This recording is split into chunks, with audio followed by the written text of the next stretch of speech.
ഇന്ന് കുറച്ച് mystery places നോക്കാം. സോ നമ്പർ 1, ആകാശത്തിന് കാണുന്ന രഹസ്യ കണ്ണ്, റിച്ചർഡ് സ്ട്രക്ചർ. സഹാറ മരുഭൂമിയുടെ നടുവിൽ ഒരു വമ്പൻ കണ്ണു പോലെ കാണുന്ന ഈ ഒരു രൂപം എന്താണ്? ഇത് സ്വാഭാവിക രൂപമാണോ, അല്ലെങ്കിൽ നഷ്ടപ്പെട്ട അറ്റ്ലാന്റിക് നഗരത്തിൻ്റെ തെളിവോ? ഇന്നും ശാസ്ത്രലോകത്തിന് പൂർണ്ണമായ മറുപടിയില്ല.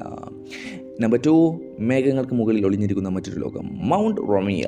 വെനസ്വേലയിലെ ഈ ഒരു ഫ്ലാറ്റ് മൗണ്ടൻ മേഖലകൾക്ക് മുകളിൽ നിലകൊള്ളുന്നു. ഇവിടെ കാണുന്ന ജീവജാലങ്ങൾ ലോകത്ത് വേറെ എവിടെയും ഇല്ലെന്നാണ് പറയുന്നത്. ഇത് സത്യത്തിൽ ലോസ്റ്റ് വേൾഡ് ആണോ? ആൻഡ് തേർഡ് വൺ, ആകാശത്തിൽ നിന്ന് മാത്രം കാണുന്ന രഹസ്യ ചിത്രങ്ങൾ ആൻഡ് നാസ്ഗാ ലൈൻസ്. പെറുവിലെ മരുഭൂമിയിൽ വലിയ പക്ഷി, പാമ്പ്, മനുഷ്യരൂപങ്ങൾ, പക്ഷെ അത് ആകാശത്തിൽ നിന്ന് മാത്രം വ്യക്തമായി കാണാം. അപ്പോൾ ആയിരക്കണക്കിന് വർഷങ്ങൾക്ക് മുമ്പ് ആളുകൾ ഇത് എങ്ങനെ വരച്ചു? ഭൂമിയാണോ അതോ ആകാശമാണോ? സെലഡി ഓയിനി. മഴക്കാലത്ത് ഇത് ലോകത്തിലെ ഏറ്റവും വലിയ പ്രകൃതി കണ്ണാടിയായിട്ട് മാറുന്നു. ആകാശവും ഭൂമിയും ഒന്നായി തോന്നുന്ന ഈ ഒരു സ്ഥലം സത്യത്തിൽ മറ്റൊരു ലോകം പോലെ അനുഭവപ്പെടാം. ലോകത്തിലെ ഏറ്റവും ഭയങ്കര ദ്വീപ്, ഭയാനകരമായിട്ടുള്ള ദ്വീപ് എന്നൊക്കെ പറയാം. അപ്പോൾ വെഗ്ലിയ ഐലൻഡാണിത്.